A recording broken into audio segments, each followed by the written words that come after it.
Hello and welcome back to another video. Hi, if you're new around here, my name is Sherry and I am a minimalist who deeply believes that we can live a better life when we have less physical possessions. Today, I'm really excited to talk to you guys about how we make it work as a family of four on a very modest income. I would classify our family as a 1.5 income family because my husband is the primary breadwinner for our family. He works full-time and I work very part-time at Target while my kids are in school. So this usually looks like me working 3 or 4 days a week from 8 o'clock in the morning until 1:30 in the afternoon, which I am so grateful for because I'm able to get my kids to school, I'm able to pick them up, and I'm able to be home and be around them all the time, which is something that I deeply cherish, and it is an answered prayer. So today we're going to talk about the 8 ways that we make it work as a very modest income family, but we live such a rich life, and it's just proof that you don't have to make a 6-figure income, because we certainly do not, in order to live a really rich, good, happy life. So without further ado, let's get into it. The first way that we make it work on a modest income is that we are super intentional and content, I would say, with the large purchases in our lives. I'm specifically talking about our house and my car. My husband's truck is paid for by his company, which is a blessing in and of itself. But with the house that we live in now, it is a smaller house than the one that we owned previously, but we were offered to buy this house from my father-in-law at a very, very affordable price, which I'm not gonna disclose here, but it was the house on 2 acres with a 1,000-foot-ish shop and an above ground pool. So we absolutely jumped on this opportunity because we knew that we would be able to have this house paid off in less than 10 years. And to have our house paid off before we're 50 is a big, big blessing, because then we can just dump our money that we're paying for the house into retirement once it's paid off. So that was a very intentional choice that we made. Now I will say, this house was a gut job. It needed a lot of work, and it still needs a lot of work. This house is an ongoing renovation. We were able to use the money that we made from selling our old house to renovate most of this house, but we also chose to use that money to pay off my car. And so the other thing that we were very intentional about is driving paid off vehicles. The first thing that we did when we sold our house was I paid off my Nissan Rogue. I've been driving it ever since, and saving a car payment every month is a big deal when you have a smaller income like we do. Now, again, this house is a work in project. It is not a big house. It's not fancy. The outside needs to be re-sided entirely. We have a window at the shop that needs to be replaced. We have old buildings that need to be taken down. But we are so grateful for this home. It was the house that my husband grew up in, which that in and of itself is such a cool story. You just don't hear about multi-generations being raised in the same home. And so we are so just in awe that that is part of our story with this home. But we renovated what we could, and we've just decided that we will do the other improvements as we can financially afford to do them.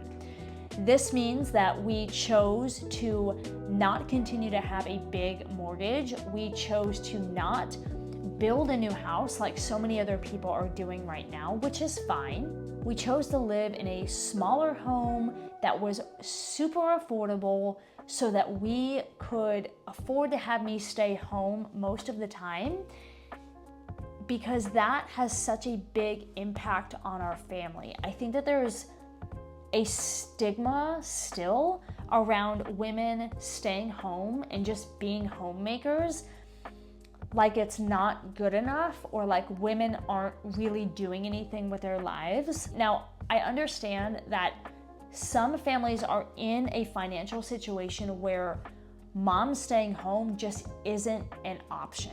And I completely empathize with that, especially with how expensive things are right now. A lot of families just don't have a choice. But I do think that there is another side of that where women choose to work outside the home because they feel like they need two incomes so that they can afford a particular kind of lifestyle. This is a very touchy subject, so I really don't think I'm going to go into it too much.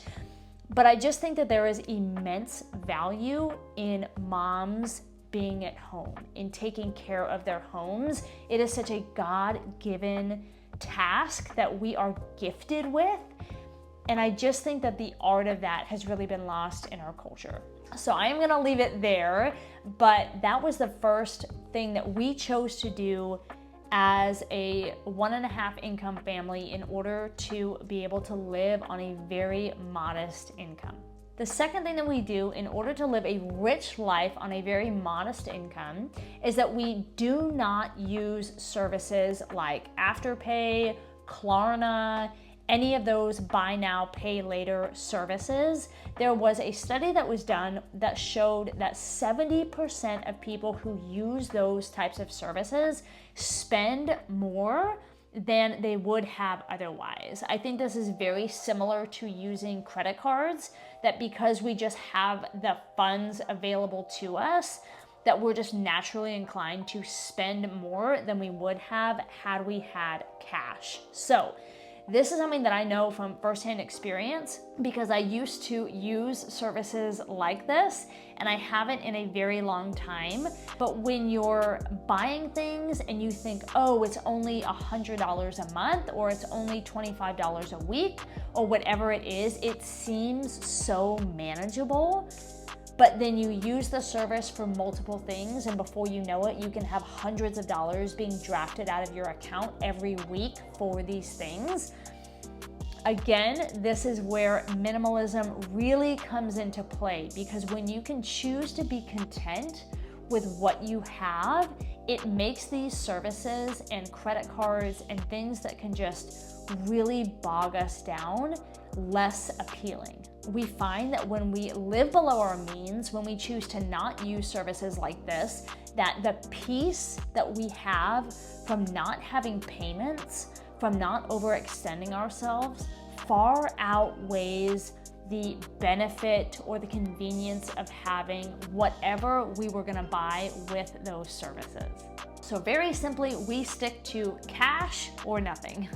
The third way that we make things work on a very modest budget is that we actively choose to enjoy the free things in life that bring us joy. I have learned in my 36 years on this earth that a rich life is not a life that can be bought. When I became a minimalist, a couple of mindset shifts happened that really continue to impact how I view material possessions and purchases and just ideas around money. But one thing that I really used to struggle with is figuring out how I was going to pay for whatever it was, be it a new couch, be it, pool furniture, whatever it was. I was constantly in this cycle of figuring out how we were gonna afford to pay for whatever it was. Usually this would include things like, well, we'll put it on a 0% credit card. Well, we can use Afterpay with no interest. And I would just spend hours trying to figure out and finagle our budget into making it work so that I could afford whatever it was that I was wanting at the time. But now I've really learned to enjoy the simple things in life.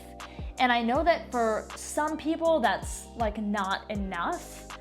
I really think that that's something that you have to learn as you mature. I really believe that. But here's the thing, is that I can choose to find my happiness when my house looks a certain way, when we buy certain things, when we wear certain brands.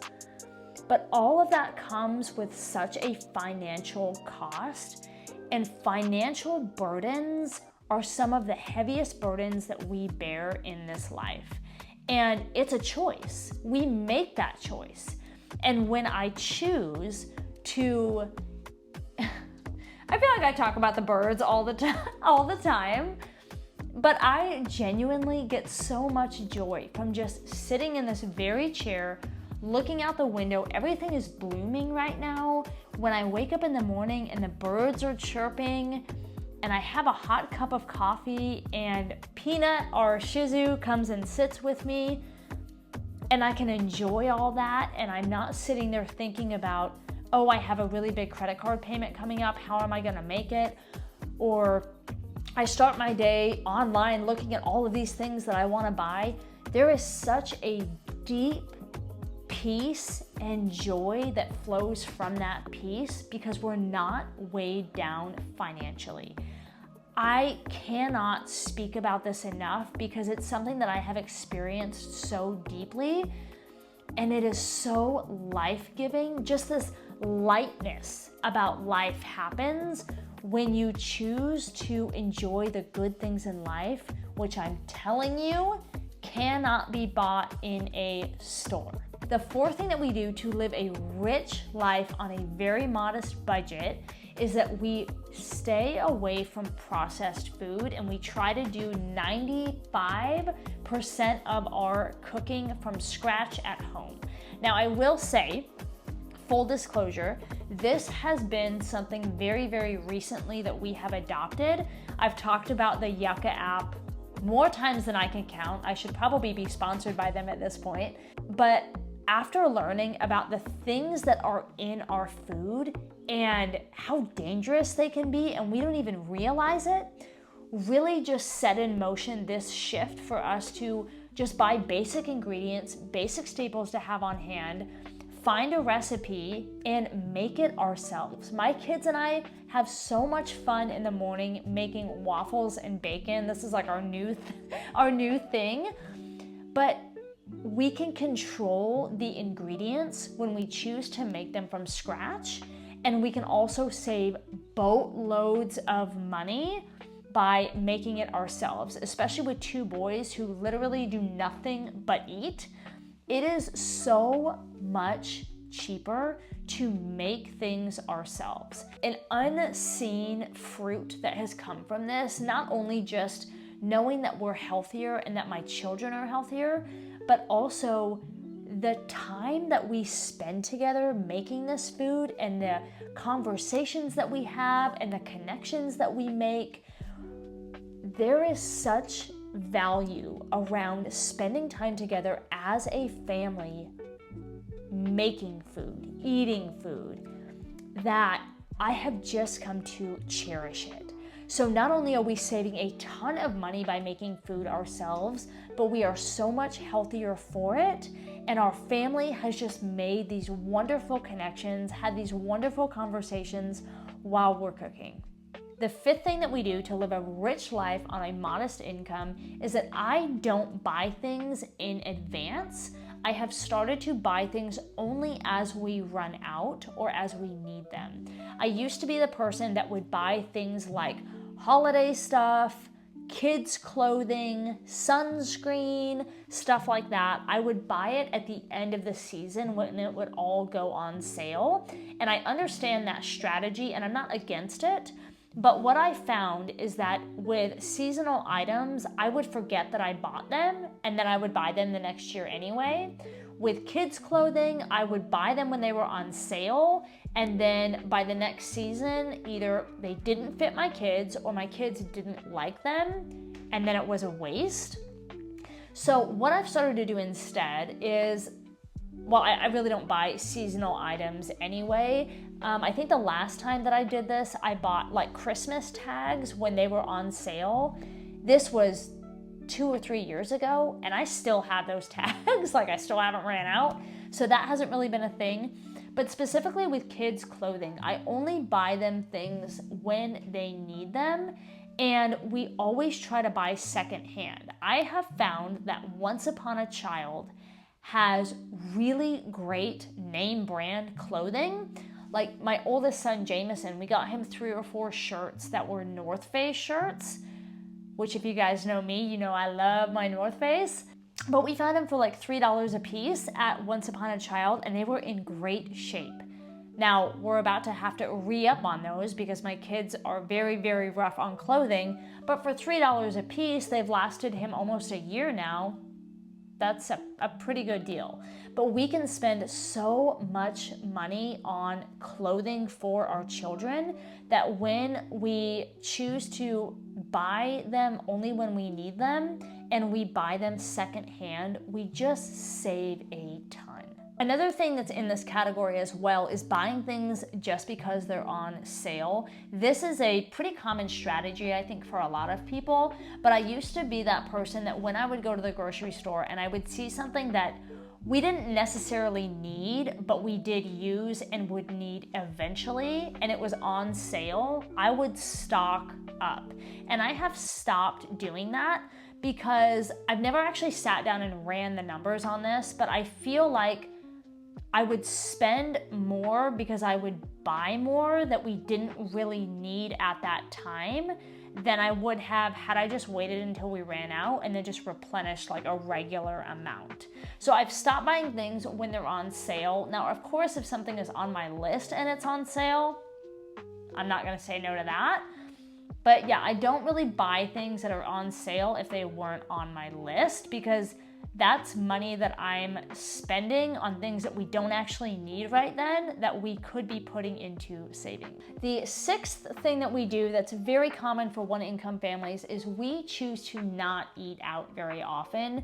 We might eat out once a month, once every other month. It's very, very infrequent. Again, back to the Yucca app. Yucca, if you want to sponsor me, you would probably get a lot of business from it because I love you guys. And I have found deep, deep value in what you provide. Okay, I'm done. But yeah, after learning about what's in food, I really am just so bent on making sure I know what's in the food that we're eating. When you go to restaurants, I'm sure that it's fine, but we don't actually know. Not only that, but it is very, very expensive. I mean, even if we go to like, I don't know, Applebee's, which is kind of gross, or like Williamson's barbecue, anywhere we spend at least $100 at like not even a fancy restaurant. So it is crazy expensive to eat out. Not only that, but I have noticed the last 2 times specifically that we have eaten out, I do not feel good. Like we got Williamson barbecue a while ago and I remember leaving and I just like, I did not feel good. Did not feel good. So I think my body has just become so used to eating food at home that when I go out to eat, whatever it is in those meals, it's just not, it's not good. And my husband feels the same way. So we would rather save our money and eat at home. Of course, like I said, this is not 100% of the time, but we do try to eat out very, very infrequently. It saves us a ton of money. And again, going back to the connection aspect of food, usually when we are cooking, all of us are right there in the kitchen, we're talking and laughing, and I just really enjoy that time. The 7th thing that we do is that we choose free or very inexpensive activities when we do go out and do things. I know that especially for my friends' kids, we see a lot of them taking these really lavish vacations on every school break and during the summer. That is great and wonderful. We cannot afford that. So instead, we choose to do things that are simple but still fun. My kids and I love going to the library. We are there every single week. We have a deep love of reading. And we do go on vacation usually twice a year. We'll go to the beach during the summer, and then we always take our kids down to Florida, either to Orlando Studios or Legoland, typically for their birthdays. So those are our 2 vacations a year. But I also am really, really passionate about making your home a place where your family just sort of doesn't want to leave. My kids and I are very much homebodies. We don't like to be away from home for very long, especially on days where maybe we have errands to run, or we go to the library, or we do whatever it is. We usually don't like to be out very long because we've just built this life in our home that we love being here. We don't feel like we need to leave or like it's boring. We have, by the grace of God, all of this land around us that my kids just love to go out and play with. They have their cousins across the street. We have some more cousins just down the road. They are constantly coming and going and playing with them. And our home is just our safe space. It's where we like to be. And so on school breaks and during the summer, especially we live at our pool during the summer, but we've really been intentional about creating a space and a home where my kids and me and my husband, we just really like being here. And we are content in being home and doing the things around us, like working on our property, like swimming in the pool, going and hanging out with family. Our entire family lives on this road. That was another blessing buying this house, is that all of our family is right here next to us. But I used to be the person that would find joy and fulfillment in shopping. And I remember I would just be out all day shopping. My kids would be complaining. Everybody would get home and we were tired. I either bought stuff that I couldn't afford, or I would come home and not finding anything and feel totally exhausted. And then I felt like the whole day was a waste. And now, like yesterday, we were home all day. Today we're gonna be home all day. But yesterday I was out working, getting leaves up around our hydrangeas and just cleaning up our property. Like I said, this property is a ongoing renovation, but it is work that I find so deeply satisfying and fulfilling that I don't feel the need to go into town and do stuff, because I just love being here. So I would just, if this is something that you struggle with, I would just encourage you to create an environment in wherever you live where your family really enjoys being, where they have things to do that are mindful and engaging and fun, and you can easily pass the time. I know that it's a lot easier said than done sometimes, but I still think it is something that holds immense value. Eighth and final thing that we do to live a rich life on a modest income is that we still barter and trade. Now again, our entire family lives on this road, so it makes it a lot easier for us, and that is a blessing that I absolutely do not take for granted. But for example, instead of my husband buying a riding lawnmower, because we have over 2 acres, it takes a really long time for him to mow with a push mower, his dad, who has a riding lawnmower, just lets us borrow that, which is amazing. Anytime that, like, one of our family members they're a couple and they only have one car, and so a ride to work is often appreciated by him, and so I'm always happy. He just lives right across the street to take him to work, which is 5 minutes down the road. When I'm doing yard work, sometimes it's easier if I have a wheelbarrow. We don't actually own a wheelbarrow, but our aunt who lives across the street is always so gracious to let us borrow hers. Anytime we need literally milk, eggs, sugar, whatever it is, somebody around here always has it. And, when we were clearing out our land, we bartered with our next door neighbor, John, to help him with his pool in exchange for him helping us clear the land with a bulldozer.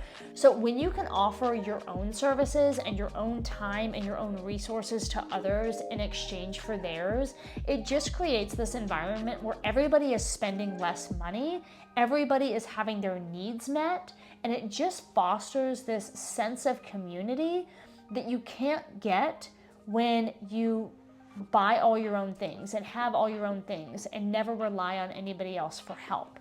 And it's really sad because the sense of community and the connection that we get through that is really lost, because now we just live in this world where everybody just wants to own their own things. I can remember when nobody here had a pool, it was just Aunt Shirley down the road. And so if everybody wanted to swim, everybody went to Aunt Shirley's. And those days where the whole family was just at that one pool are just cherished memories that we'll have.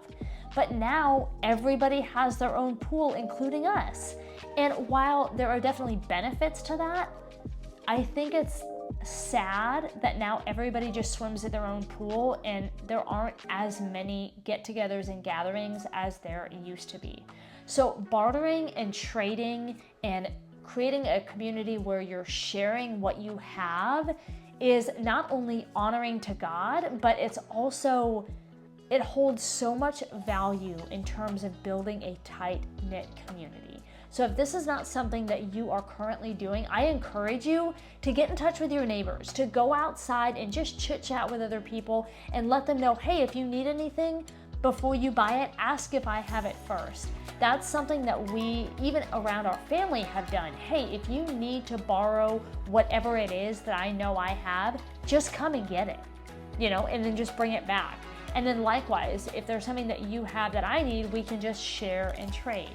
So that is a hugely beneficial practice to engage in if you are not already. Okay, so those are 8 things that we do to live a rich life on a modest income. A rich life doesn't have to be one where you have all the money in the world and flashy, fun things. I think that a rich life can be found on a very modest budget, doing very modest things, and every day choosing to be thankful and content with what the Lord has given you. Thank you guys so much for joining me today, and I'll see you in the next one.